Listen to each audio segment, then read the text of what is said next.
Alors bonjour à toutes, hein, bonjour à tous, hein. Bonjour Véronique. Je suis hyper heureuse de pouvoir te recevoir ce soir pour notre petite conférence mensuelle, donc sur le thème de la nutrition dans le deuil. Alors moi, ce que je propose, c'est que dans un premier temps, je vais te laisser la parole pour que tu te présentes, que tu nous expliques un petit peu qui tu es. Et puis, un petit peu aussi comment tu es arrivée pourquoi pas à la cuisine, hein, puisque de mémoire, tu es cuisinière de C'est base. Et puis ensuite, le cheminement qui t'amène aujourd'hui à avoir créé cette belle association qui concilie un petit peu la nutrition avec le deuil. Et puis tout doucement, eh bien, on va dérouler et puis peut-être je te laisserai proposer ton déroulé, puis j'interviendrai de temps en temps si besoin ou pas. Voilà. Et puis à la suite de tout ça, on aura une deuxième partie où chaque personne présente pourra poser des questions, te demander un petit peu des conseils peut-être, hein, je ne sais pas. Mais en tout cas, voilà, on va se laisser un petit peu aller à ce qui sera là à ce moment-là. Voilà. Est-ce que ça te convient? Ça me va très bien, c'est parfait. Voilà. Eh bien, écoute, alors je te laisse la parole. Merci. Donc, bonsoir à toutes et à tous. Donc, je m'appelle Véronique d'abord. J'habite dans le sud de la France, ça s'entend. Et je suis la maman de Sidonie Bocage. Sidonie était ma seule fille, ma fille unique. Elle est partie le 8 novembre 2021. Et en fait, nous avions pour projet, parce qu'on s'entendait très bien, et nous avions pour projet de créer ensemble une maison d'accueil. Voilà. On a toujours eu chevillé au corps, j'ai envie de dire, cette notion d'accueil, de partage. Sidonie allait être infirmière, elle voulait faire de l'éthologie, on voulait recevoir du monde, et moi qui suis passionnée d'alimentation, de cuisine, évidemment, je voulais faire la partie, on va dire, accueil, voilà, plus comment dire, dans la matière. Donc, je suis venue à la cuisine, en fait, un peu sur le tard dans ma vie professionnelle, autour de la quarantaine. J'ai un parcours très riche, très éclectique, mais la cuisine, ça a toujours été ma passion. J'étais toujours dans les jupes de ma grand-mère, qui était une excellente cuisinière. Pareil pour ma maman. Et donc, voilà, je voulais faire l'école hôtelière jeune. J'ai planté le bac, et puis après, c'est la vie. Je suis allée à d'autres rails, on va dire. Et j'y suis revenue sur le tard parce que je suis toujours partie du principe qu'il fallait pas avoir de regrets dans la vie. Et donc, j'ai fait une école hôtelière après 40 ans. Et j'ai été cuisinier professionnelle pendant 8 ans. Voilà. Mais bon, comment dire, j'ai beaucoup appris, je ne regrette pas, mais ça ne correspondait pas à l'idée que je m'en faisais. On a toujours une idée fantasmée des choses. Et en cuisine, il y a énormément de contraintes, beaucoup de maltraitance, sans faire la victime, beaucoup de maltraitance, et des méthodes à l'ancienne qui, pour moi, aujourd'hui, sont désuètes. Donc, j'ai laissé tomber. Et puis, quand Sidonie est partie, bon, évidemment, il y a, comme tout le monde, hein, il y a le le coup de massue. Et voilà, là, ça va faire 3 ans en fin d'année. Je suis en train de commencer à sortir un peu la tête de l'eau et évidemment à me demander ce que j'allais faire de ma vie. Et donc, on en avait déjà parlé. Quand elle était malade, elle est partie de cancer, hein, Sylvie. On en avait parlé ensemble et elle était à fond derrière moi parce qu'elle savait combien ça me tenait à cœur. Et donc, pour moi, il était logique de faire d'une part ce que j'aime, et c'était aussi une façon de continuer notre projet. Voilà, on le sait tous, on a besoin de continuer à faire vivre nos enfants au travers de ce que l'on entreprend, au travers de tout ce que l'on fait. Et puis c'est aussi une façon de lui montrer que je suis vaillante, que je continue et que je m'approche. Voilà. Donc l'association est née de toutes ces réflexions. Et en fait, l'association, l'idée, c'est de donner des ateliers culinaires pour partager, pour créer du lien, pour aider les gens aussi comme nous, qui avons vécu des choses très difficiles, à se reconnecter à notre corps, parce que notre corps, c'est quand même notre habitacle, notre temple.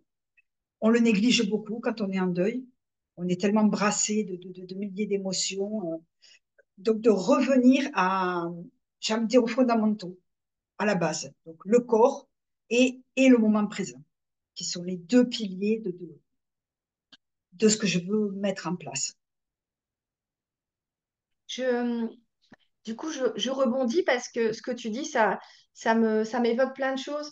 Je me souviens qu'on dit souvent que l'estomac, c'est un peu le deuxième cerveau. Et on sait aussi que bah, le ventre, hein, toute cette partie-là, bah, c'est un peu le siège des émotions. Alors, est-ce que toi, tu fais un lien entre justement la nourriture, les émotions? Qu'est-ce qui se passe? Qu'est-ce qui se passe quand on est dans cette souffrance ultime, quand on a perdu quelqu'un, qui plus est son enfant? Est-ce que tout ça, effectivement, ça a des conséquences, hein? Complètement. Il a été mis en exergue il y a quelques années que effectivement tout l'intestin c'était le deuxième cerveau.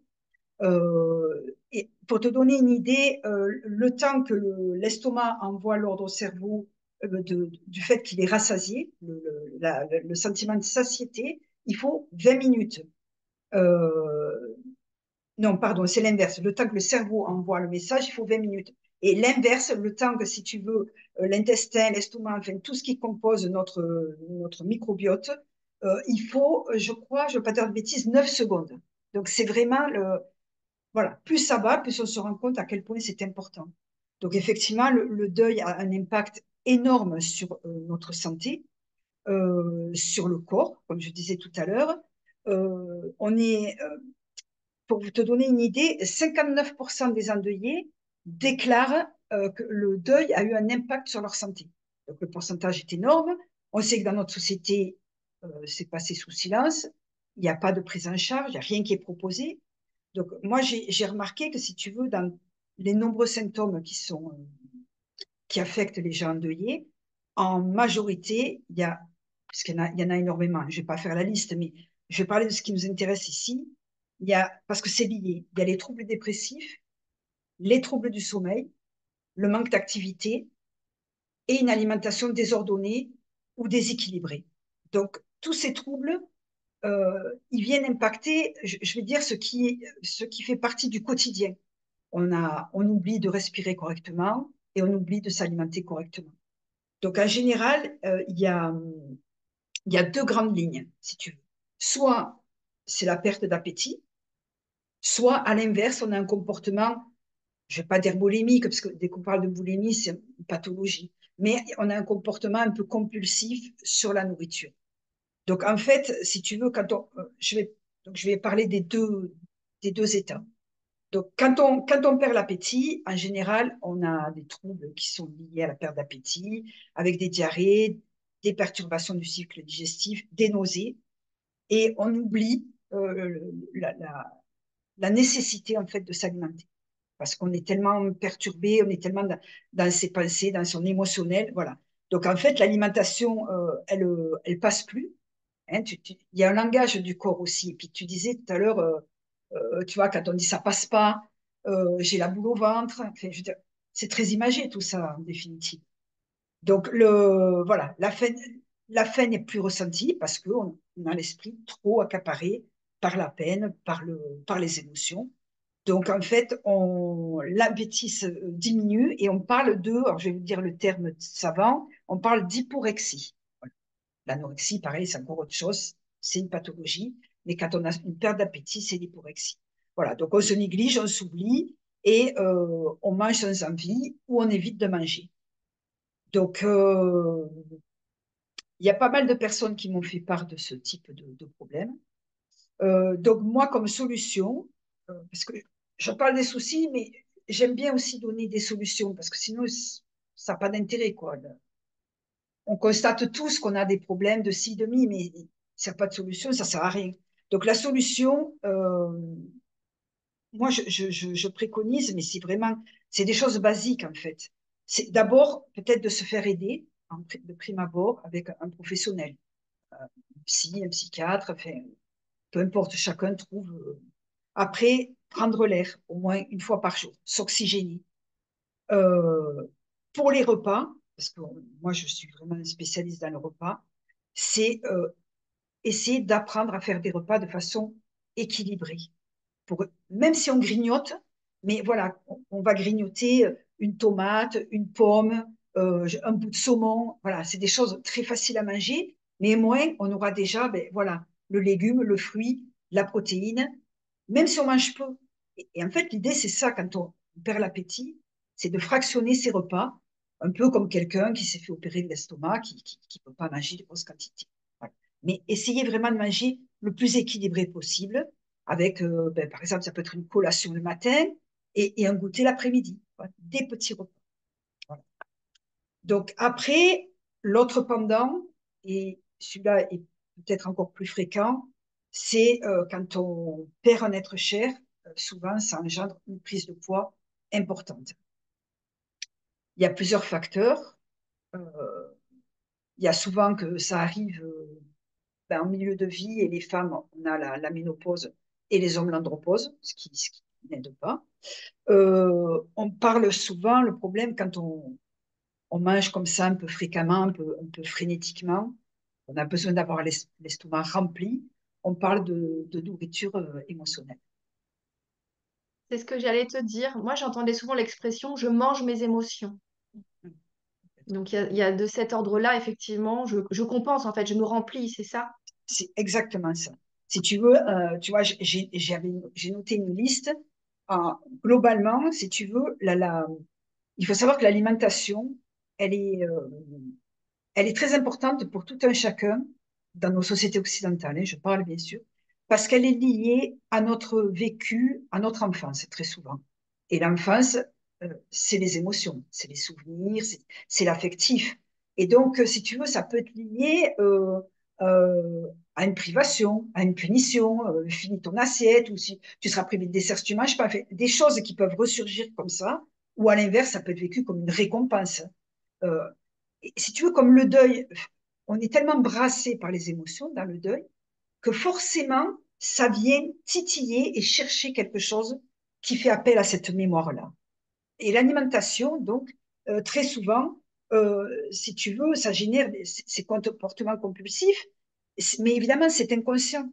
Donc, en général, quand on mange, c'est, voilà, j'ai fait une liste, c'est pour éviter de penser, de s'occuper. Donc, on fuit nos émotions, ne peut pas y penser, vite, vite. Donc, voilà. On étouffe un ressenti. On s'empêche donc de reconnaître cette émotion. On s'empêche de la vivre. Donc, on mange. Comme tu disais, on compense, hein, on compense la perte. On se console. C'est l'aliment doudou, c'est l'aliment dans lequel on trouve du réconfort. Très souvent, on va vers le sucré, hein, c'est l'alimentation affective. Donc, c'est pour ça aussi que je dis que ça fait appel à notre mémoire, tu vois, souvent affective et de l'enfance. Voilà, on se remplit, on comble un vide, la peur du manque aussi, souvent, par ennui, ça peut être de l'ennui et ça impacte fortement l'estime de soi. Et ça peut être aussi, mais là, tout ça, c'est inconscient, hein, pour se punir, par culpabilité, par sabotage interne, voilà, et puis parce qu'on n'a plus d'intérêt pour rien et surtout pas pour soi. Donc, on se néglige. Ça peut être aussi pour apaiser un stress, une émotion, une anxiété. Voilà. Donc, si tu veux, toutes ces pulsions, hein, on est bien d'accord, elles sont inconscientes. Moi, je pense qu'il y a quelque chose qui est fondamental, c'est d'apprendre à être doux avec soi-même. Et soi-même, M apostrophe A-I-M. Hein. Voilà, le langage des oiseaux. D'apprendre à se déculpabiliser à fond, parce que chacun et chacune fait comme elle peut et comme il peut, et de pas émettre de jugement de valeur sur soi, ou plutôt contre soi. Parce que souvent, on émet des jugements de valeur, mais rarement ouais, de façon, je veux dire, positive. Voilà. Mm. Donc, il faut se souvenir qu'en fait, on est dans une période de grande vulnérabilité et que on a le droit de ressentir tout ce maelstrom, cette marmite d'émotions. Hein. Euh, donc là encore, moi, ce que je propose, c'est de comprendre tous ces mécanismes et de mettre en place des solutions. Euh, Ça va? C'est pas trop. Non, C'est clair? non, non, c'est ce que j'allais justement te dire, mais du coup, est-ce qu'il existe des aides pour être accompagné? Comment est-ce qu'on peut retrouver ce rééquilibrage? Qu'est-ce qu'il y a éventuellement comme possibilité? Qu'est-ce qu'on peut faire soi-même ou est-ce qu'il faut absolument être avec quelqu'un pour le faire? Après, je pense que ça dépend de notre volonté. On est des fois capable de faire des choses seul et parfois on a besoin d'être accompagné. Mais voilà, si tu as des petits trucs, hein, ça je pense que ça peut être très très intéressant, effectivement. Parce qu'en fait, si tu veux, moi je crois que ça dépend un peu où on en est dans le deuil, même si on sait qu'il n'y a pas d'étape vraiment, même si elles sont décrites dans tous les bouquins, on connaît tous tout ça. Moi je crois que c'est au rythme de chacun. C'est pour ça que je parlais d'être doux avec soi. Mais dans les petits trucs que je peux vous donner, il y en a qui vraiment qui fonctionnent. Je les ai expérimentés.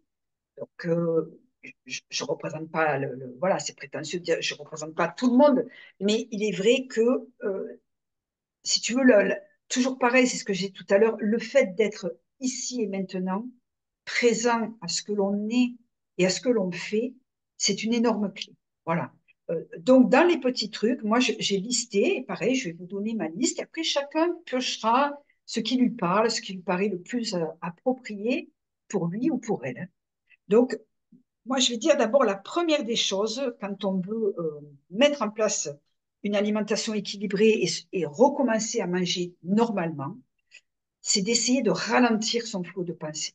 On est tout le temps, voilà, on mange, on ne fait pas attention, on est sous la douche, on ne fait pas attention. Voilà. Donc, essayer de se poser, ben, c'est ce qu'apprend la pleine conscience, hein, de respirer, de respirer. Je ne vous cache pas, j'étais un peu stressée avant de commencer et je me suis dit, applique tes conseils. Donc, j'ai respiré. On respire. Ensuite, lorsque l'on mange, c'est comme pour n'importe quel acte de la vie, essayer de manger en pleine conscience. Ça veut dire, ça paraît simple, mais ça ne l'est pas. Ça veut dire pas d'écran, aucun écran, pas de téléphone, pas d'ordi, pas de télé, pas d'écran, pas de lecture. Parce que le cerveau, en fait, il a du mal à comprendre s'il doit être branché sur une vidéo, sur une lecture, et du coup, on ne fait même pas attention à ce qu'on ingère. Donc, comme il faut 20 minutes pour que le cerveau comprenne que l'estomac est rassasié, pendant 20 minutes, on peut engloutir des quantités phénoménales d'aliments. Donc, pas de lecture. Si possible, essayez d'être le plus calme possible, sans rumination, voilà, pensée morose. Être là, juste là, comme on est ce soir, on est là. C'est juste factuel.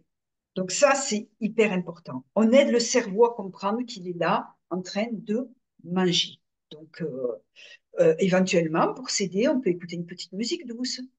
Voilà, on peut, je sais pas, être dans un cadre sympa. Voilà. L'alimentation aussi, c'est la couleur. C'est les saveurs, mais c'est la couleur. Moi, je fais toujours des assiettes en couleur, comme mes fringues.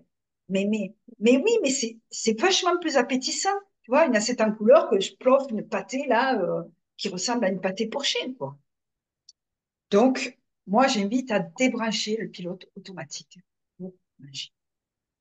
Manger en bonne compagnie aussi, c'est très agréable. Donc, se reconnecter à ses sens. Donc, ces sens, c'est tous les sens. C'est donc ce que je te disais, la vue, c'est l'odorat. Tiens, on sent, voilà, hein, ça ouvre l'appétit, on se lèche les babines, on salive, hein, ben, comme le réflexe pavlovien, c'est bien connu. Voilà, on se détache de ses pensées et on est là, ici et maintenant. Donc, on peut aussi se concentrer sur ce que l'on ressent pendant que l'on mange. Tiens, quelle sensation je ressens? On ne le fait jamais. Qu'est-ce que je ressens? C'est doux, c'est râpeux. Tiens, est-ce que c'est croquant? Quelle saveur ça éveille chez moi? Tiens, quel souvenir ça m'évoque? Est-ce que je trouve ça bon? Est-ce que je trouve ça moins passable? Ah non, c'est trop salé. Ça aurait été mérité d'être un peu plus relevé. Voilà, on peut et du coup, on est connecté à son assiette, à ce que l'on mange. Voilà. Donc, encore une fois, ne nous jugeons pas. On fait en toute bienveillance. On peut prendre un petit stylo, l'écrire, dire, tiens, aujourd'hui, en mangeant, ben, j'ai éprouvé telle sensation. Ah, ça m'a rappelé le plat que faisait ma grand-mère. Tiens, qu'est-ce que c'était? Et puis après, on fouille dans les recettes. Voilà. Ça peut être des petits tips comme ça. Donc, c'est l'idée, en fait, c'est de retrouver le plaisir de manger. Tu vois, de se dire, mais finalement, comment te dire, on se néglige, mais qu'est-ce qui va nous aider à continuer au départ? C'est notre corps, c'est notre véhicule, notre corps. Et si on ne lui met pas le bon carburant, ben, il va s'essouffler. Donc, c'est hyper important pour arriver à continuer, ça passe d'abord par le. Euh, donc, essayer de retrouver, voilà, une source de plaisir au quotidien, savourer. Donc, savourer ce que l'on mange. Ouais, ne pas le vivre comme une corvée, quoi. C'est un plaisir après tout. Et puis, c'est tellement varié l'alimentation. Donc, voilà, je disais, le corps est un sanctuaire, c'est un temple. Respectons-le. Euh, voilà, je dis souvent, euh, faites attention à ce que vous mangez parce que votre corps, c'est pas une poubelle. Voilà, on met pas n'importe quoi là, comme ça, gloups, gloups, gloups. Non, c'est pas une poubelle, votre corps. Il mérite le respect et c'est lui qui va vous permettre de faire tout ce que vous avez besoin de faire. Regarde Christelle qui a un problème, voilà, elle le voit bien. Fait, dès qu'on a un problème dans le corps, on le voit. Et puis voilà, moi, pour avoir vu ma fille chère partir d'une maladie. Enfin, je veux dire, après la maladie, elle prend toute la place. Dès qu'on a un problème de santé majeur, une pathologie lourde, mais il n'y a plus la place pour autre chose, pour rien. Donc on a la chance, voilà, tant qu'on n'a que des petits bobos, d'être en santé, voilà, allons-y, quoi. Donc c'est encore une fois, l'idée aussi, c'est, je pense, qui va derrière, qui est importante, c'est de se déculpabiliser, de prendre du plaisir à manger. Voilà, c'est comme de prendre du plaisir à rire, à se rencontrer, à rencontrer d'autres personnes, de continuer à vivre en fait. Et, et l'acte nourricier, c'est ça qui va nous permettre en premier de continuer à vivre. Alors, j'ai envie de rebondir parce que ce que tu touches, ce que tu dis, ça me touche dans le sens où effectivement, au tout début du deuil, ce plaisir-là, on se l'interdit totalement. Est-ce qu'il y a d'autres moyens d'aller essayer de se rééquilibrer au niveau des repas en essayant un petit peu dans un premier temps, de contourner ce plaisir? Il y a peut-être d'autres choses. Est-ce que peut-être la pratique d'activités à côté comme le sport, comme la marche, tu en parlais tout à l'heure, est-ce que ça peut aider à ouvrir l'appétit? Est-ce qu'il y a des aliments vers lesquels il vaut mieux essayer de se tourner sans appétit peut-être dans un premier temps parce que on n'a plus ce désir de manger avec plaisir? Voilà, est-ce qu'il y a des petites choses vers lesquelles il est intelligent de se retourner, enfin de se tourner de manière à au moins manger correctement si c'est pas avec plaisir? Alors, moi, je pense que effectivement, il y a plusieurs axes. Alors, il est évident que, si tu veux, le fait de faire à côté une pratique sportive, ou pas sportive, mais au moins de marcher tous les jours, comme je disais, de s'oxygéner, c'est, ça me paraît essentiel parce que là aussi, on se reconnecte à notre environnement, on se reconnecte à la nature, qui est quand même une source de beauté inégalée, qui est tout le temps là, en abondance, qui est tout le temps présente et qui se renouvelle en permanence. Donc, je trouve que c'est aussi une très belle image de la vie qui continue. On regarde les arbres, à l'automne, ben, les feuilles tombent, ça fait de l'humus qui nourrit la terre, qui au printemps voit tout refleurir, les fleurs comme les plantes, comme les légumes, etc. Donc, voilà, tout se régénère. Donc, aller dans la nature, c'est vraiment indispensable, à mon avis, hein. Ça aide énormément. Marcher, le fait de marcher, ça crée des endorphines. Les endorphines, il faut savoir que c'est une hormone qui est sécrétée par le cerveau et elle fait partie une des quatre hormones ce qu'on appelle les hormones du bonheur. Donc, c'est hyper important de marcher parce que ça crée ce sentiment de contentement et ça ouvre l'appétit. On peut aussi se faire aider. Tu vois, quand au début, on n'a pas l'énergie, il y a quand même, on a tous au moins une ou deux personnes ressources qui sont prêtes à nous aider, qui ne savent pas comment faire pour nous aider. Donc, on peut aussi déléguer cette partie, demander que, par exemple, la personne qui vient nous aider fasse les courses. Ça peut être un bon, on peut, voilà, peut-être essayer de trouver un petit système d'établir des menus à la semaine, des choses très simples Et avec ce menu, tu as une liste et de fait, tu fais les courses appropriées à ta liste, à tes menus.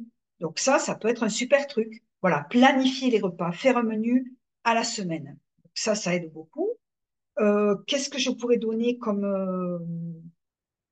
aussi comme. Alors après, si tu veux, comme petite chose aussi qui pourrait aider, c'est moi je fais toujours appel ce que je disais tout à l'heure à la curiosité, tu vois. C'est-à-dire des fois, on dit non, mais j'ai pas l'énergie de faire ça, mais tu ouvres un livre au hasard, un livre de cuisine, tu vas toujours tomber sur un truc qui te.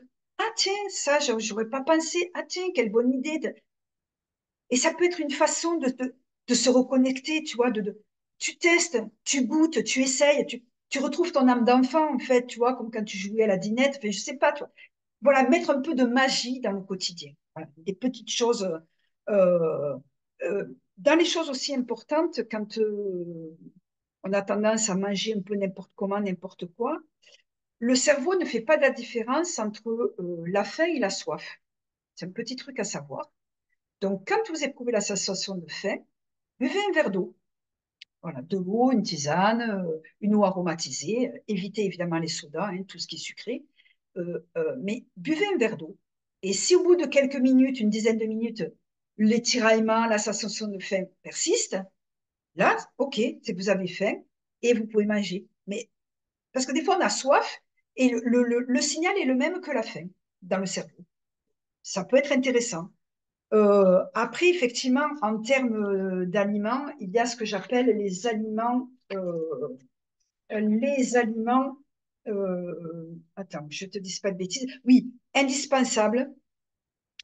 Mais bon, là, c'est un peu technique. Si tu veux, quand tu es pas en capacité, je sais pas si tu vas avoir cette capacité de te dire, il faut manger varié, il faut manger, tu vois, parce qu'idéalement, si tu veux, ce qui te maintient en santé, c'est l'alimentation la plus variée possible. Donc, la base, c'est toujours pareil. Légumes, fruits, protéines, lipides ou oléagineux, c'est-à-dire tout ce qui est huile végétale, tout ce qui est, par exemple, noix. Vous n'avez pas faim, par exemple, eh bien, mangez quelques amandes, mangez quelques noix de Grenoble, mangez quelques fruits. Je veux dire, vous êtes sûr d'avoir au moins la moitié des apports journaliers dont vous avez besoin en nutriments, en oligo-éléments. Voilà. Des fois, il n'y a pas besoin de manger énormément. Mais ce qui compte, c'est de manger correctement.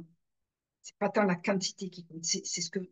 Il y a deux choses. Il y a la qualité des aliments et il y a la façon dont vous mangez. Et là, encore une fois, la façon, c'est euh, soyez connecté à ce que vous faites, mais c'est aussi, on ne se nourrit pas que de nourriture terrestre, on se nourrit aussi de nourriture, je vais dire, spirituelle, religieuse, intellectuelle, philosophique. Donc, soyez attentifs à ce que vous regardez, ce que vous lisez. Moi, je me souviens, je ne sais pas si c'est une bonne idée, mais je me dis pourquoi pas, en tout cas c'est ce que j'ai fait, ne pas acheter certains aliments. Donc à la maison, pour être sûre, parce que moi j'avais plus une tendance effectivement à manger pour compenser. Et du coup, j'avais pas de gâteau, j'avais pas de sucre, hein, j'avais pas de Nutella, j'avais pas tout ça. Est-ce que ça, c'est une solution pour éviter d'aller chercher, parce que quand tu as une petite crise, là, bah, tu vas chercher le truc le plus dégueulasse, pardon, le moins mangeable, on va dire. C'est Est-ce ça, qu'il y a mais des aliments à éviter absolument, par exemple? absolument à éviter. Alors là, je vais vous dire, il y a des aliments qu'il faut totalement proscrire de sa vie. C'est pas compliqué. C'est en général tout ce qu'on vous vend dans les supermarchés, c'est-à-dire tous les aliments transformés. Les aliments transformés, c'est l'ennemi du bien-être et c'est l'ennemi d'un bon apport nutritionnel. Il faut savoir que c'est bourré de sel parce que ça pèse davantage et donc plus c'est lourd, ben, plus le prix est élevé. Donc c'est souvent bourré de sel. Le sel est l'ennemi des artères. Ça les durcit, ça les bouche. C'est très mauvais pour, ça crée du cholestérol. Enfin bref, donc pas de plat transformé. Ça c'est vraiment la première chose. Éviter tout ce qui est très sucré, et j'en ai parlé tout à l'heure, tous les sodas, comme tu disais, les Nutella, tout ça. Il faut savoir que dans le Nutella, il y a trois quarts d'huile de palme, hein, qui en plus déforeste là-bas du côté des Philippines. Tout ça, c'est une catastrophe. L'Indonésie, pardon. Donc, bon, voilà, en plus, on fait une bonne action pour la planète. Donc, ça peut être intéressant aussi de, toi, quand tu as envie trop d'un truc sucré, ben, tu te creuses la cervelle pour le fabriquer toi-même. On peut faire une pâte à tartiner maison. C'est délicieux. Ça prend un certain temps. On va éprouver de la satisfaction à l'avoir fait soi-même. On en fait une petite quantité pour pas voilà, se manger un plein pot, mais ça peut être super sympa. Donc, évitez donc les produits sucrés. Moi, vous savez que dans un litre de boisson gazeuse sucrée, il y a, je ne veux pas dire de bêtises, 25 morceaux de sucre et du sucre blanc raffiné qui n'apporte absolument aucun nutriment. Dans une canette, il y en a 8 et dans un litre, il y en a 25. Donc, imaginez. Donc, on proscrit tout à fait, on ne prescrit pas, on proscrit toutes les boissons sucrées, tous les produits transformés. On évite au maximum les fritures. Euh, voilà, on peut se faire plaisir. On en mange une par mois. Voilà, frites maison de préférence, ou des beignets, mais on limite. On évite donc tous les produits gras. Voilà, les charcuteries, pareil, avec parcimonie. Moi, je pense que rien n'est interdit, toute une question de dosage. Mais si on a tendance à craquer sur des aliments, effectivement, qui sont très mauvais pour la santé, eh bien, comme tu dis, on ne les achète pas. Ou alors, tu vois, moi, je mange quasiment plus de viande, mais de temps en temps, j'ai plaisir à manger une très bonne charcuterie. Je ne vais pas hésiter à faire 30 bornes parce que je sais qu'il y a 30 bornes, il y a un super charcutier qui fait tout maison.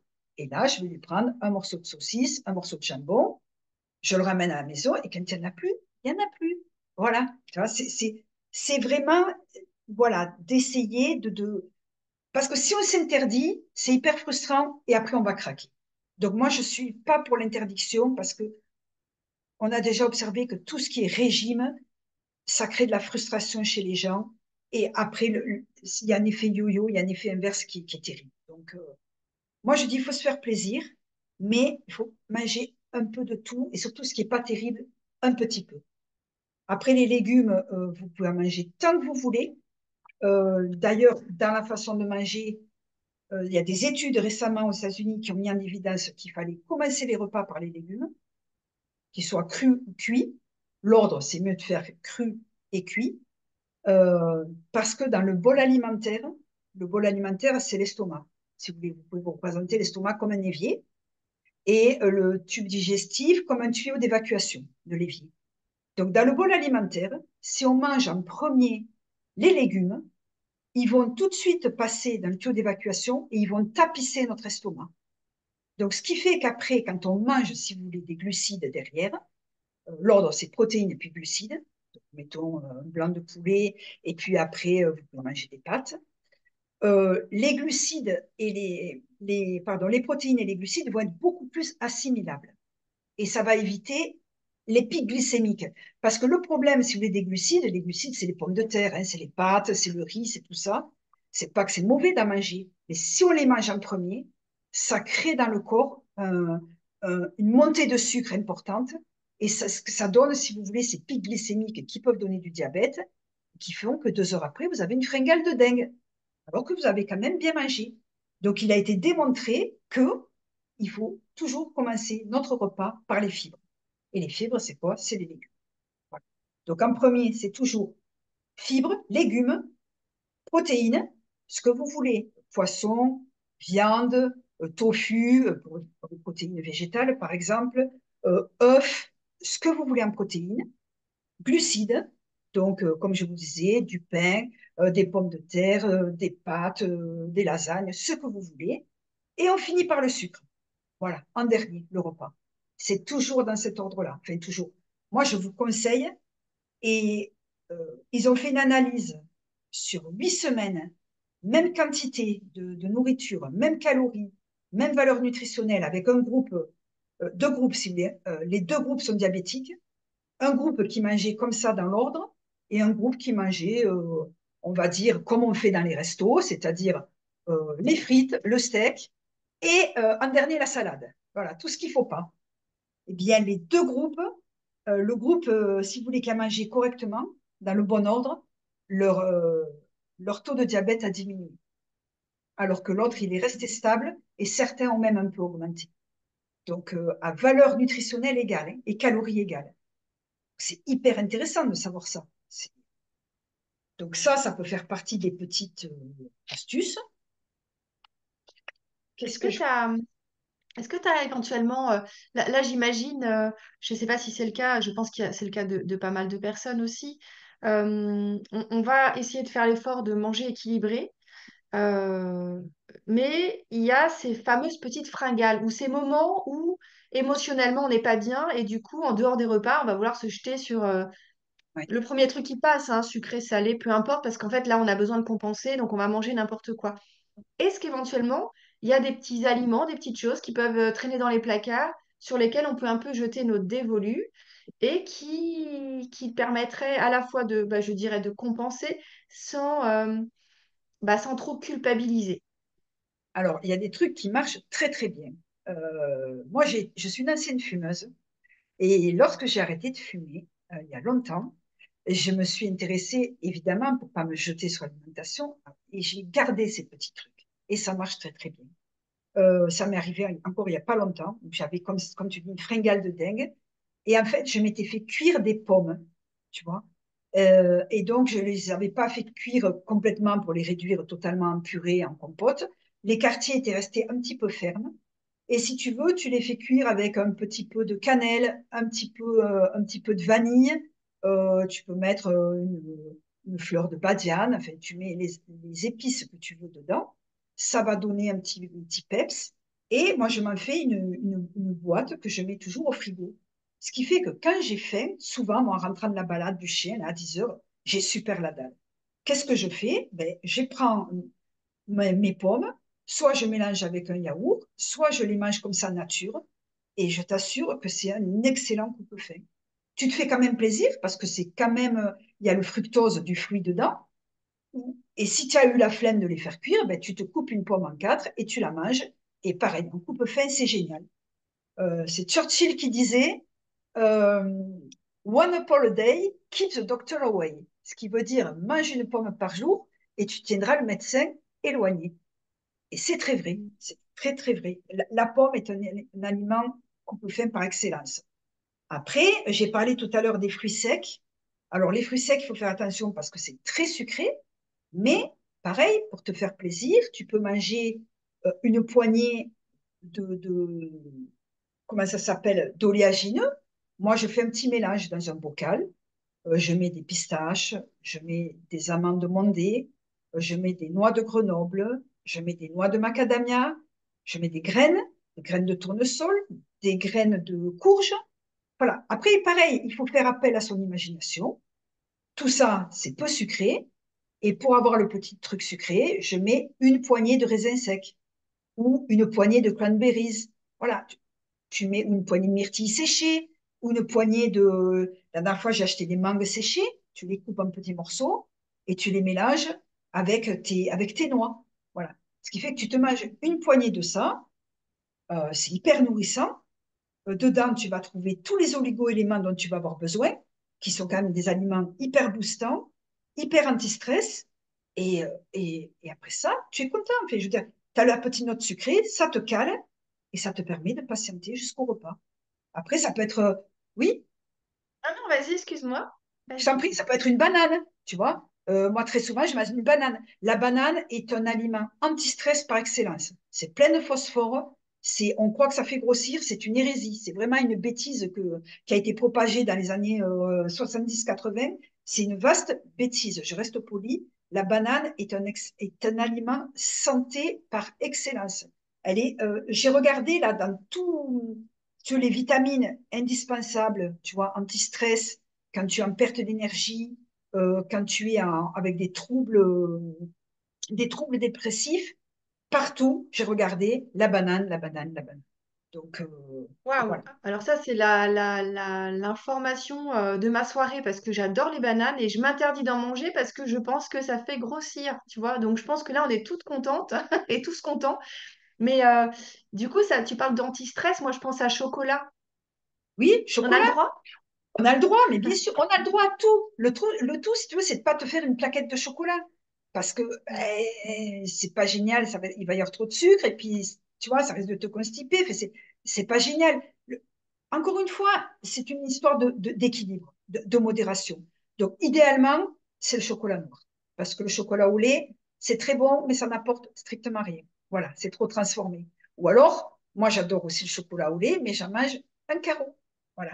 C'est-à-dire que j'en coupe un morceau et je change de pièce. Sinon, évidemment, c'est trop tentant. Tu vois, en fait, si tu veux, c'est toujours qu'est-ce que tu peux trouver comme solution à mettre en place. Moi, quand j'ai trop envie de manger, je suis quand même énormément dans ma cuisine puisque c'est ma passion, c'est mon métier. euh, je change de pièce. Je change de pièce. Je vais faire autre chose. Je m'occupe les mains autrement. Je bricole, je jardine. Encore une fois, je bois un verre d'eau. Le verre d'eau, c'est vraiment, euh, moi, il m'avait sauvé la vie quand j'ai arrêté de fumer, et ça reste. Et en plus, comme on a tendance à ne jamais boire assez, euh, et moi, je conseille aussi de privilégier l'eau en dehors des repas. Voilà. Euh, Parce qu'en général, si vous voulez, quand on boit, c'est à la fin du repas. Là aussi, ça envoie un message au cerveau que le repas est terminé. Si on boit au cours du repas, là, pareil, ça fait dans le bol alimentaire, c'est un, j'allais dire un bordel, excusez-moi pour le nom, mais voilà, il y a tout qui flotte, ça va pas, ça va pas. On mange, on boit, on peut boire un verre d'eau avant le repas, on mange et on boit un verre d'eau après, ou une tisane, ou ce qu'on veut, ou un thé, voilà. Moi, le thé comme le café, pareil, on peut en boire, mais on n'en boit pas 15 par jour, voilà. Tout est une question de dosage, d'équilibre. Alors, je cherche dans les antistress, j'avais fait une liste. Alors, comme elle est longue, j'avoue, je ne la connais pas par cœur. Je vais vous donner quelques petits trucs pour, voilà. Euh, je vous ai parlé, alors voilà, le cocktail d'aliments anti-stress, si vous voulez, je vais vous donner quelques petits. Donc, il faut privilégier pour l'anti-stress les aliments riches en magnésium. On manque très, très souvent de ce minéraux. Le magnésium, c'est indispensable. Des aliments riches en oméga 3. Oméga 3, c'est un lipide. Euh, de tryptophane, je vais vous expliquer ce que c'est. Et ensuite, on manque de fer, surtout les femmes hein, qui sont réglées, et de vitamines B et C. Donc, si vous voulez, donc le tryptophane, c'est une, comment ça s'appelle? C'est un acide aminé, voilà, qui est essentiel dans le corps. Et il faut savoir que les acides aminés, on ne sait pas les fabriquer. Il y en a 9 indispensables dans notre alimentation. Et ils se trouvent principalement dans l'alimentation parce que le corps ne sait pas les faire eux-mêmes. Donc, cet acide aminé, il favorise le sommeil. Donc, souvent, en tant qu'endeuillé, on a des gros problèmes de dormissement. Donc, c'est hyper important. Et ça permet de lutter contre les troubles dépressifs. Donc, c'est hyper important. Donc, il est présent, par exemple, dans les légumineuses. Les légumineuses, ça va être pois chiches, lentilles, pois, pois cassés, je vais dire pois d'Angola, ça c'est aux Antilles, on peut en trouver.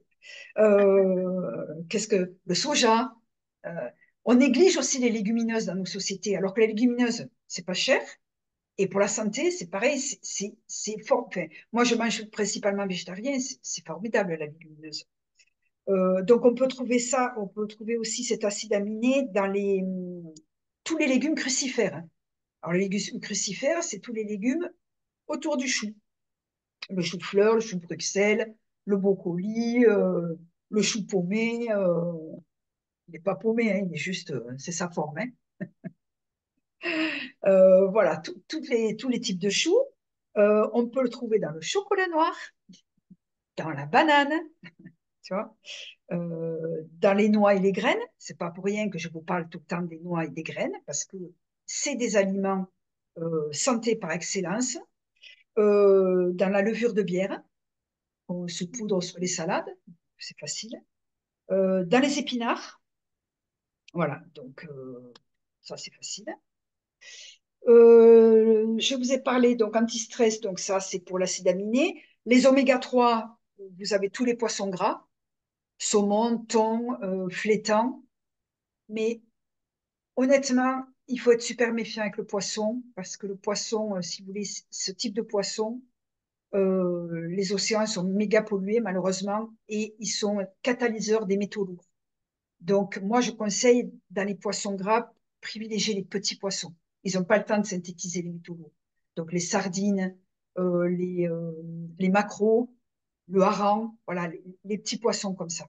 Et ça, c'est le foie de morue. Vous voyez, ça, c'est vraiment fabuleux, quoi. Et en plus, c'est bon à l'apéro. Donc, hop, vous mélangez une boîte de sardines avec une courgette cuite, ça, vous l'écrasez, ça vous fait un apéro du tonnerre. C'est tout con. Et voilà, vous mettez quelques graines de sésame, hop, Véro, je voilà. pense que tu vas nous faire tu vas nous faire un nos petits menus du jour, quoi. À mon avis, on va faire un truc particulier avec les petits menus de Véro et puis. Ah, moi, je veux bien, hein. Je vous fais des ateliers sur ce que vous voulez. Atelier, moi, je fais que des apéros maison. Il n'y a pas une chips, il n'y a pas une cacahuète, il n'y a pas un bretzel. Enfin, je te fais des apéros maison, c'est que des trucs comme ça. Et c'est des apéros dînatoires. Tu as mangé et tu as mangé que des bonnes choses. Ouais.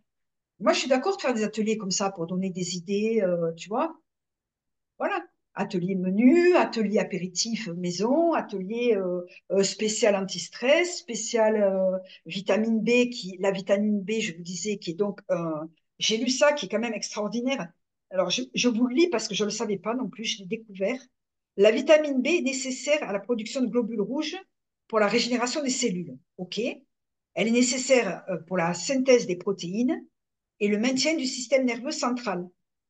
La dépression et l'anxiété sont associées à une carence en vitamine B. C'est quand même dingue, quoi.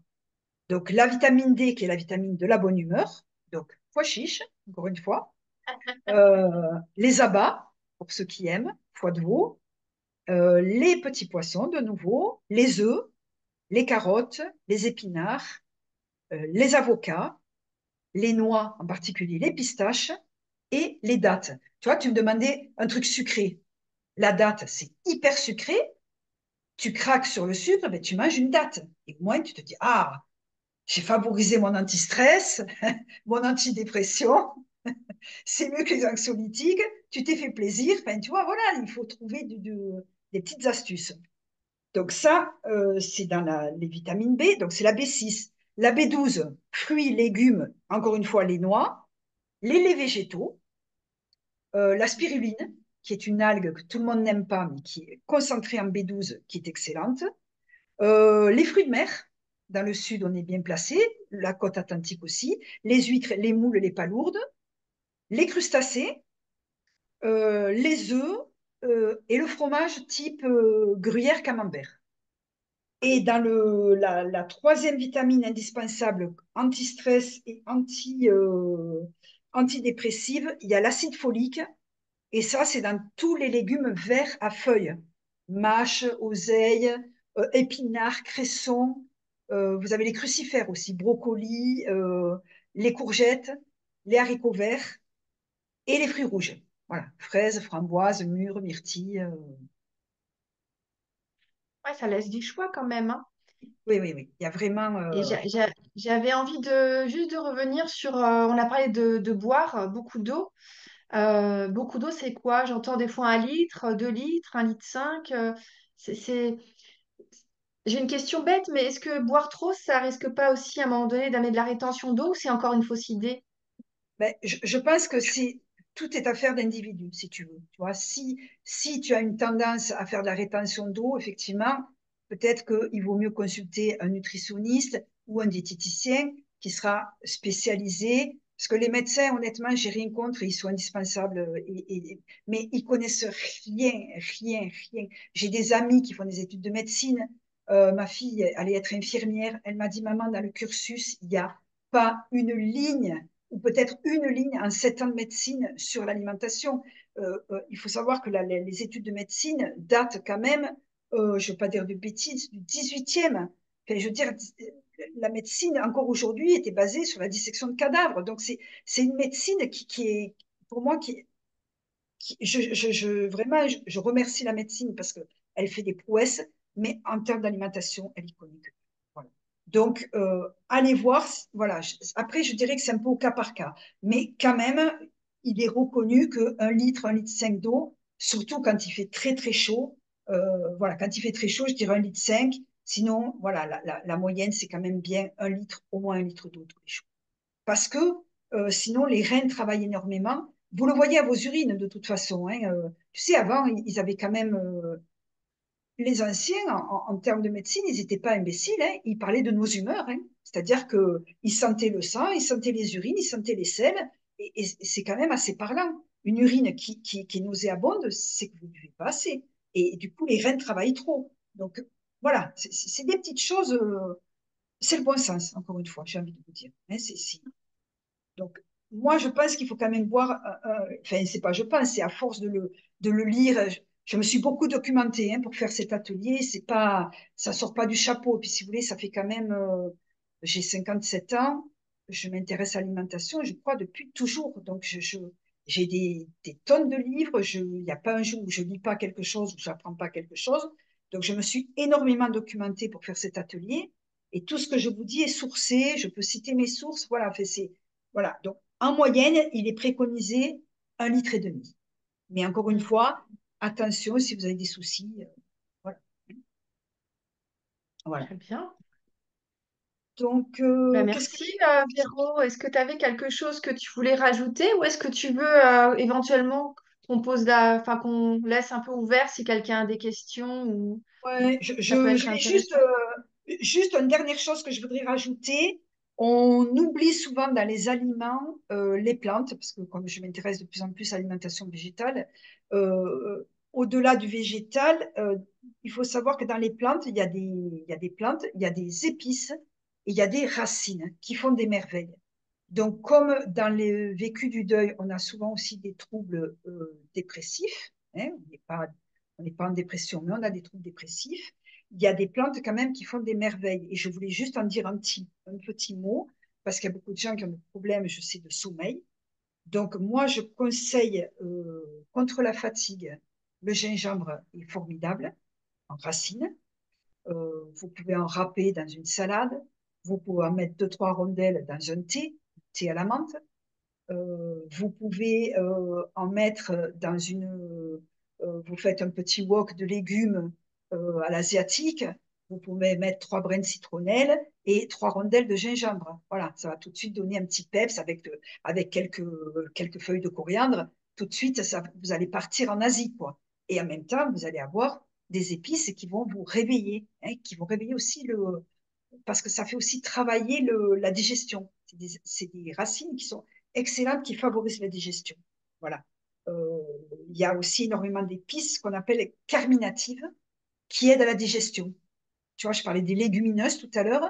Beaucoup de gens me disent, ah mais non, moi j'en mange pas, ça me crée des ballonnements, des gaz, des flatulences. Oui, parce qu'on ne sait pas les préparer. Vous les faites tremper correctement, vous les faites cuire surtout à froid, sans sel, après les avoir fait tremper 24 heures. Vous pouvez encore les laisser 24 heures euh, à température ambiante pour démarrer la germination. Et après, vous les faites cuire sans sel à froid. Et là, vous mettez des petites épices carminatives. Et les épices carminatives, j'en ai une palanquée, je ne sais plus où je les ai notées, mais je pourrais vous faire passer. Mais vous en avez, voilà, j'ai parlé de la coriandre, il y a la nette, il y a la menthe, il y a la badiane, ou l'anis étoilé, je vous ai parlé du gingembre, le safran. Alors, le safran est un peu cher, c'est pour ça que je parle d'autres épices. Mais voilà, il faut mettre des épices qu'on appelle carminatives, qui aident à digérer et qui vont éviter tous les ballonnements. Et dans les plantes euh, relaxantes, le soir, vous pouvez vous faire une tisane avec de l'aubépine, avec du rhodiola, avec du griffonia, avec de la camomille, de la valériane, qui est un anxiolytique naturel, euh, et de la passiflore, qui apaise et lutte contre l'angoisse et l'anxiété. Tu les trouves où ces épices? Parce que moi, je pense pas que je les retrouverai au Leclerc ou au Super U. C'est peut-être dans un endroit. Alors moi, je conseille les magasins. Maintenant, vous savez, il y a des magasins bio, des chaînes.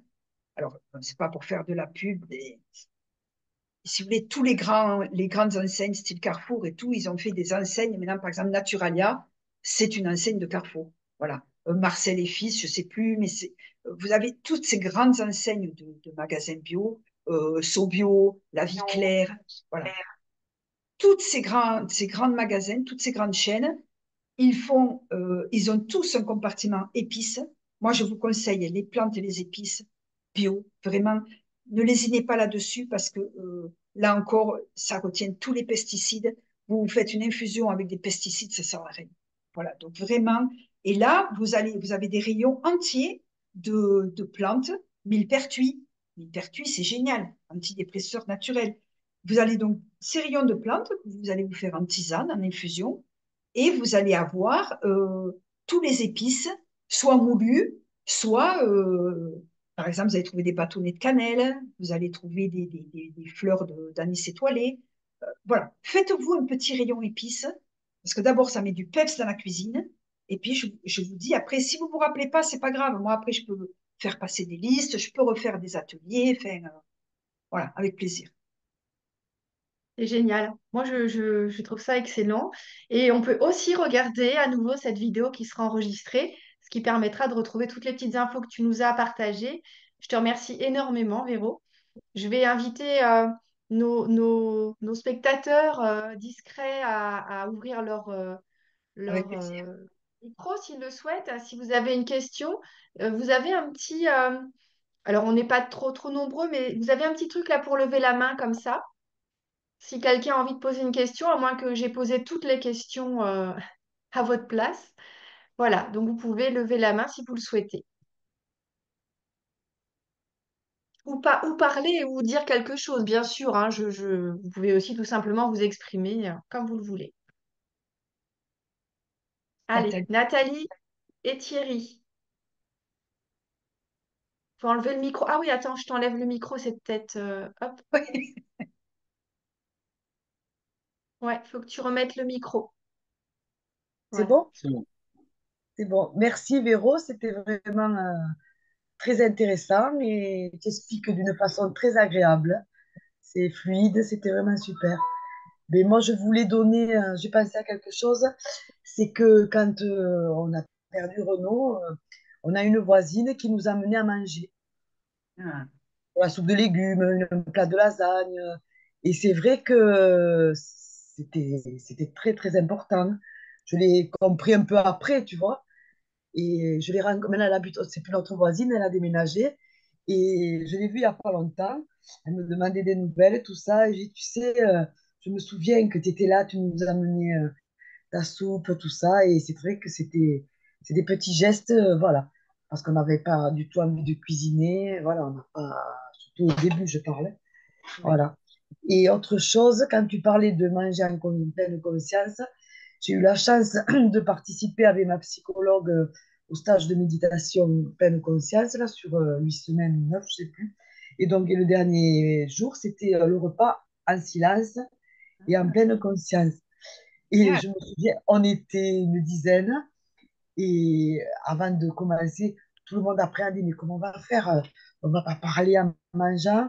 Et tout le monde était en stress. Et en fait, ça s'est super bien passé, hein, parce qu'on sent, on regarde. Et je dis pas que je le fais tous les jours, mais des fois, j'y pense. C'était la texture. Voilà, c'est vrai qu'il faudrait le faire tout le temps. Mais bon, voilà. En tout cas, merci pour ta présentation. C'était super chouette. Alors, tant qu'on a la main jaune en l'air, je continue. Bonsoir à toutes. Bonsoir. Merci pour la qualité et le peps que tu as mis, Véronique, dans ton exposé. Vraiment, c'était super chouette et très intéressant. Voilà, donc après, comme expérience personnelle, moi, je vais juste te dire que quand Renaud est décédé, je n'ai plus faim le matin. Je mangeais très peu le matin, mais bon, je n'avais plus du tout faim. Et en fait, depuis ce jour-là, ça va faire 9 ans, je ne mange plus le matin du tout. et je n'ai pas faim du tout dans la matinée. Je fais mes 2 repas midi et soir, mais je ne mange pas entre les repas, je ne goûte pas. Et c'est devenu une habitude, c'est devenu un peu à la mode maintenant, j'entends parler du jeûne du matin ou du soir, enfin voilà, 16 h, 8 h, etc. Moi, je l'ai fait par accident, sans vouloir rentrer dans tout ça, et c'est quelque chose qui me va très bien, en fait, maintenant, par rapport à ma vie quotidienne. Mm. Voilà. Et encore merci pour tout. Peut-être que je continuerai après à parler à Nathalie. On va laisser la parole à toutes les autres personnes, et encore merci beaucoup. Merci, merci.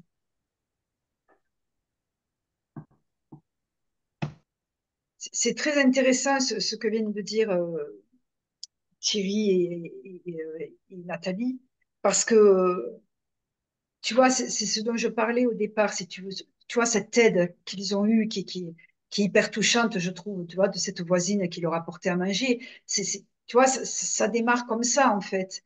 Et, et ce que dit aussi Thierry sur le jeûne intermittent, je n'en ai pas parlé parce qu'on ne peut pas tout aborder en 1 heure, mais effectivement, il a raison de dire que c'est à la mode, mais c'est pas qu'une question de mode, c'est que si tu veux, on est malade dans nos sociétés de trop manger. Donc c'est quand même hallucinant quand tu fais, je veux dire, tu sais que sur la planète, il y a, c'est ça aussi que je voulais dire, de penser être quand même en gratitude tout le temps pour toute l'abondance qu'on a dans nos vies, même si on a vécu des choses très difficiles, on a aussi quand même une chance qu'on ne mesure pas.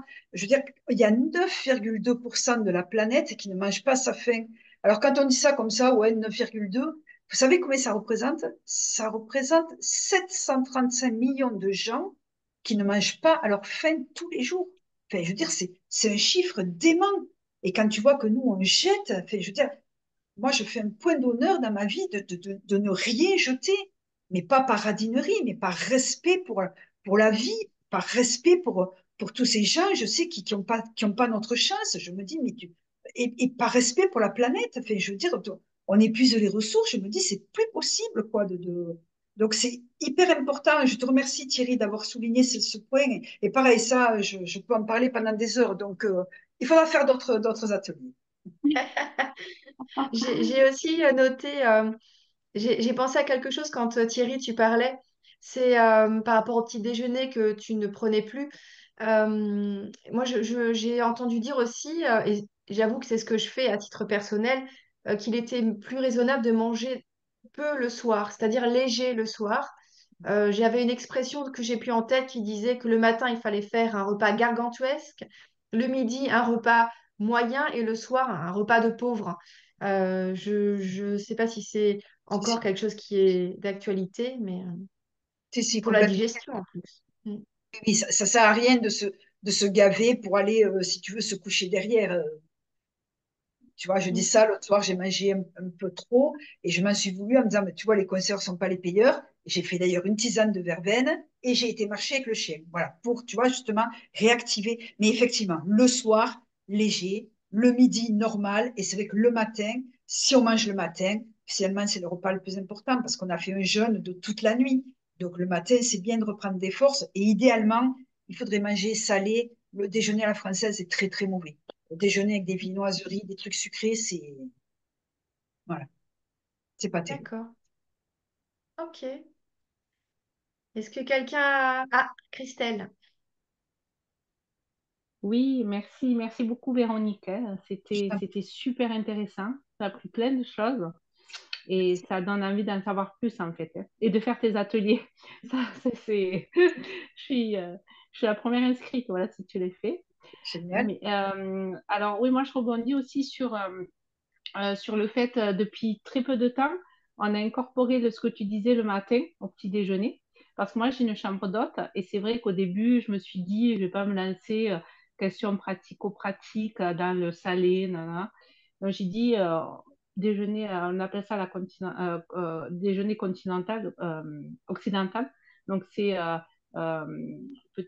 pain, chocolat, petit, quoi, viennoiserie, pain, beurre, confiture, bien sucré. Et c'est vrai que nous, on a changé notre alimentation depuis très peu de temps. Et le matin, on est passé à l'œuf.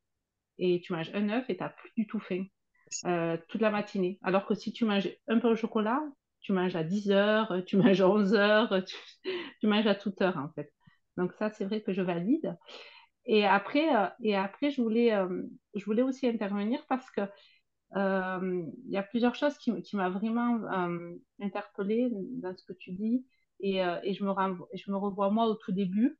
Pareil, plus du tout d'appétit, plus tout ça, et puis plus envie. Voilà, cette envie. Les lasagnes, j'ai mis un an à refaire des lasagnes parce que c'est le plat préféré de Dimitri. Les crêpes, c'est pareil. Et quelqu'un m'a dit, mais pourquoi tu fais pas et pourquoi tu goûtes pas en te disant comme si c'est lui qui croquait dedans. Ben, ça m'a. Ben, écoute, quand j'ai fait mon premier cookie pour la première fois, parce que, alors, coco, tout ce que je faisais, c'était pas bon, donc il fallait industriel, mais Dimitri mangeait mes gâteaux. Et du coup, j'avais tout arrêté, en fait. Je me suis dit, pourquoi? À quoi bon? Ça sert à rien. En fait, et j'ai pris Yves qui a mangé aussi. Et mais Yves, c'était plus Nutella sur le coup. C'est pour ça qu'il n'a pas écouté, mais je vais lui faire écouter le replay, c'est sûr. Mais quoi, mais moi aussi, hein, je crois qu'on a eu tous notre place sucrée. Mais du coup, et j'ai fait ça, j'ai refait les crêpes, j'ai refait. Et quand j'ai croqué dedans, et tu vois, et là, en pleine conscience, j'ai fermé les yeux comme si c'était lui qui le mangeait, tu vois. Et ça m'a un petit peu réconcilié avec la nourriture. Et tu vois, par exemple, chaque fois qu'on se réunit pour ou- voilà, quand on rend hommage à Dimitri ou quoi, ben, il n'y a pas une fois où il n'y a pas de crêpes, par exemple, tu vois. Bon, avec du Nutella, mais les crêpes, elles sont là et ça me réconcilie. Et quand j'ai refait des lasagnes pour la première fois, Corinne me dit, mais ça sent les lasagnes. Et en fait, ouais, mais je pense qu'il y a ce temps où on passe tous par là et voilà, il y a des petites choses qui nous permettent de nous accrocher et ça, c'est que ça m'a aidé, moi. Et quand on m'a dit ça, et ça, je n'avais pas percuté de cette façon-là, mais je me suis dit, ben oui, c'est comme si c'est lui qui croquait dans le cookie ou dans la crêpe, quoi. Et ça, du coup, ça m'a aidé. Et il y a pas une fois où je mange, quand je sais que c'est la tarte au citron, je sais qu'il adorait ça. Et tous les anniversaires, il y a une tarte au citron, tu vois. Et puis la dernière petite chose, c'est que j'ai lu aussi une enquête, ce que tu disais de préparer quand on fait un plat avec amour et tout ça, ça n'a pas du tout le même goût. J'avais lu une enquête qu'il y avait quelqu'un qui avait fait un test sur 2 bols de riz et ils avaient mis un riz dans des bocaux et il y en avait un qui... Donc le riz, il n'était pas placé au même endroit et pendant une semaine, on disait des mots doux, tout bêtement, hein, devant le pot du riz et l'autre que des insultes, des mots vraiment pas agréables à entendre. Et ben, à la fin de la semaine, le pot qui a été insulté toute la semaine, eh ben, il a noirci. Ils étaient mis au même endroit, vraiment tout pareil, même température et tout. Et l'autre, pas du tout, il est resté blanc. Et donc, je pense que, voilà, tout ce que tu disais, la notion de le faire avec le cœur, l'intention qu'on y porte et l'énergie, c'est vraiment important, en fait. Et c'est vrai au tout début, on est vraiment mis au milieu de tout ça. Et c'est au fur et à mesure, et on se rend compte que ce qu'on rentre dans notre corps aussi, quoi. bien Voilà. sûr. En tout cas, merci infiniment. C'était très, très intéressant. Merci beaucoup, Christelle. Je suis hyper touchée par ton témoignage parce que, tu vois, c'est un peu ce que j'ai dit au départ quand je disais que la nourriture est forcément liée aux émotions. Tu vois, euh, moi, je sais que ce que tu dis, ça me touche beaucoup parce que je me suis fait cette même remarque, tu vois. Euh, Moi, ce qui m'a aidé à commencer à reprendre je dirais un peu le dessus, ou en tout cas à revenir un peu dans la vie. Il y a eu 2 choses. Il y a eu ma sœur chérie, que je ne remercierai jamais assez, qui a été là pendant la première année tous les jours. Et il y a eu la cuisine. Et pareil, et je me suis fait la même réflexion que toi. Et si tu veux, le dernier Noël où Sidonie était là, on ne savait pas, heureusement, j'avais fait une profusion de choses, tous mes os. Et quand elle est arrivée, elle me dit, oh, tu n'as pas fait tu as pas fait le crumble à la mangue. J'ai dit, non, mais tu vois pas déjà tout ce qu'il y a. Non, maman, fais le crumble à la mangue. Et je l'ai fait. Et tu sais quoi? Mais il n'y a pas un jour, je me dis pas, mais heureusement que je l'ai fait. Tu vois, c'était son dernier Noël. Et donc, si tu veux, quand je me suis remise à la cuisine, j'ai refait ce crumble avec ce sirop à la mangue, au fruit de la passion. En plus, ma fille est antillaise, tu vois, pour moitié. Et donc, si tu veux, ça m'a reconnecté aussi à cette partie de ma vie aux Antilles, à son père, à faire toute cette chose. Et tu vois, c'est pour ça que ça me touche vachement ce que tu racontes de Dimitri et des crêpes, des lasagnes, parce que je me suis dit la même chose. Et tu vois, il a mon idée des ateliers que je voudrais proposer aux parents endeuillés. C'est ça, tu vois, c'est ben, comment s'y remettre, par exemple, faisons le plat préféré de notre enfant. Essayons. Tiens, c'était quoi le plat préféré de ton enfant? Essayons de le refaire. Et puis, tiens, on va dire, ah non, il était meilleur quand elle m'aidait à le faire, ou il m'aidait ou quand lui, il le faisait, ou il aurait dit non, là, c'est pas assez que ceci, c'est trop cela. Enfin, tu vois, et c'est une façon aussi de se connecter avec eux. Et moi, je trouve ça, voilà. Donc, merci pour ce témoignage. Je trouve ça très, très beau. Et ce dont tu parles avec le riz, c'est un Japonais qui a mis ça en évidence avec l'eau. Tu vois, au départ, c'était avec l'eau pour se rendre compte que si tu veux, selon l'intentionnalité que l'on avait envers l'eau, les cellules et les molécules de l'eau ne réagissaient pas de la même façon. Si tu veux, quand on envoyait des messages d'amour à l'eau, elle avait si tu veux, des molécules en forme de flocons de neige au microscope, des trucs magnifiques. Et quand on l'insultait, effectivement, c'était tout déstructuré, c'était abominable.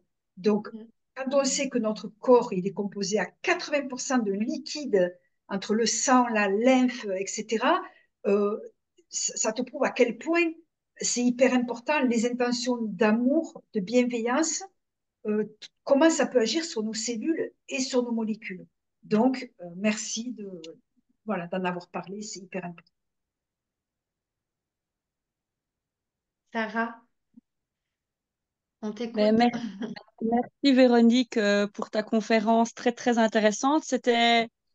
Ça m'a remonté aussi quand j'entends Christelle parler de Dimitri et ce qu'il aimait parce que justement Nicolas qui était un grand rocker, métalleux, etc. Quelques mois avant, il s'était pris d'amour pour la pâtisserie.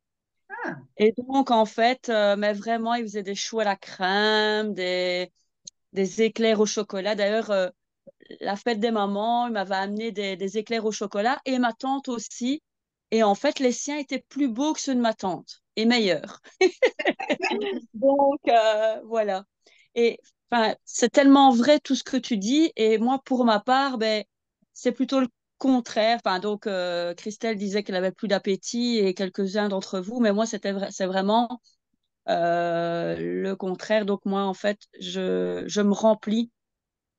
Euh, J'essaye de faire attention pour le moment. Euh, mais en fait, je me rends compte que je pense que c'est déjà bien avant le décès de mon fils que j'ai ce souci-là, parce que si je l'ai pas avec la nourriture, je l'ai avec des petits achats compulsifs, pas forcément chers, mais voilà, il faut que je me fasse un petit réconfort à l'intérieur. Et donc, voilà. Et alors, je voulais aussi parler de quelque chose, donc je me suis rendu compte aussi, c'est au niveau du pain. Donc, en fait, moi, j'essaye de plus manger de pain du tout parce que je me suis rendu compte que ça me faisait énormément. Enfin, ici, j'ai pris pas mal de poids et ça me faisait énormément prendre du poids le pain. Donc, comme Thierry, ben, j'avais déjà commencé le jeûne intermittent, puis je l'avais arrêté. Donc, j'ai recommencé ça parce que c'est vrai que ça fait du bien. Et moi, j'essaye de plus manger de pain du tout parce que je me rends compte que, waouh, ça, voilà. qu'est-ce que tu manges comme pain? Qu'est-ce que tu Ben, c'était du pain blanc pain blanc? normal. Ah, Ouais, ouais. Ouais, ouais, ouais. à bannir, à bannir, à bannir. Tu C'est peux ça. manger du pain, tu peux manger du pain, mais mange du pain, du vrai pain, c'est-à-dire un pain au levain. Il y a de plus en plus de boulangers qui reviennent à une vraie fabrication au levain, c'est-à-dire que tu vois, c'est de la farine additionnée à de l'eau que l'on laisse fermenter. Donc, si tu veux, ça fait une levure naturelle. Et quand cette levure naturelle est additionnée à un blé, si tu veux, qui n'est pas trafiqué, ce qui n'est pas évident parce que, mais ça revient beaucoup, hein, des vrais blés, si tu veux. On s'est rendu compte là aussi, si tu veux, que les blés sont tellement trafiqués, tellement si tu veux, génétiquement modifiés pour faire du rendement, que si tu veux, ils n'ont plus d'apport nutritionnel, mais beaucoup plus grave. Il y a des études qui ont mis en évidence que ce type de blé favoriser les maladies dégénératives, la dépression, enfin, c'est les cancers, enfin, des choses très, très graves, si tu veux. Donc, c'est Ah pour oui. te dire l'alimentation, jusqu'où ça peut aller. Donc, le pain blanc, ça fait partie des produits, si tu veux, comme les farines blanches, les sucres blancs. C'est des produits ultra raffinés qui servent à rien. Tu veux manger du bon pain, trouve un boulanger qui fait du pain au levain, à la limite un pain complet, mais cherche un vrai pain au levain. Et tu en manges. Parce que si vraiment tu aimes ça, moi c'est pareil, j'adore ça, mais je me limite à 2 tranches, tu vois. Et tu vas voir, tu vas retrouver le vrai goût du pain.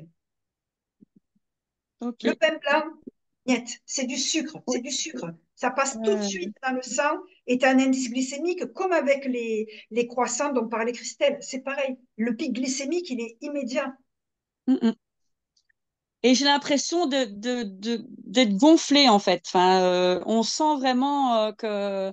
Ah ouais, ouais. Merci beaucoup, Véronique. Je t'en prie. Merci à toi. Est-ce qu'il y a des petites questions avant que l'on se quitte? Ben, je peux juste te dire merci à Véronique parce que c'était passionnant. Ah, C'était merci. vraiment super. Et je suis très émue en fait, donc je parle pas beaucoup, mais j'ai adoré ce que tu as dit, Christelle, et puis Thierry et Nathalie, et tout le monde en fait. Je me suis nourrie de tout ce que vous avez dit. Voilà. Et merci. Voilà. Merci à toi, Germaine. Tu vois, encore une fois, tu illustres mon propos. Je disais, il faut se nourrir d'autre chose que de nourriture. Tu vois, on se nourrit les uns les autres. C'est beau. Ouais. Merci, Germaine. Moi, je me nourris beaucoup de tout ce qui est dit par les mamans lumineuses. Voilà, merci Sandra. Merci d'avoir créé ce groupe parce que, il fait beaucoup de bien. Un Oui, grand bah, soutien. avec plaisir. Avec Hélène et Caro, on voit un Ouais. petit peu Hélène dans son petit coin de voiture. Je sais pas si elle a bien tout suivi, Oui, je vais la voir, ouais. mais bah, c'est un plaisir et ça nous touche si bah, si ça vous apporte quelque chose. Ah, Moi, en moi, tout ça cas, bah, je te remercie énormément, Véronique. Ben, Et, c'est et j'ai adoré. Alors, j'avais moi déjà eu le privilège de lire les notes de Véronique en amont, mais alors vraiment, j'ai adoré t'écouter, le partager. Donc, je te remercie de tout cœur. Et puis, si compris. vous n'avez plus de questions, eh ben, je vous remercie toutes et tous, et enfin toutes et Thierry. Et puis j'espère vraiment que on va partager la vidéo et j'espère qu'elle va plaire à tout le monde et j'en doute pas du tout. Donc sur YouTube, il est possible de la retrouver, de la partager et je vous embrasse très fort, hein, tout le monde. Et je vous dis à très bientôt. À bientôt. Merci beaucoup. Merci. Au Merci beaucoup. revoir tout le monde. Au Plaisir. revoir. Bonne Au revoir soirée. tout Au le monde. Merci revoir. beaucoup. Merci. Belle soirée à vous tous. Au revoir. Belle Merci, soirée. bonne Merci Merci à à tout le soirée. vous. monde. Ciao, ciao. Ciao. Ciao.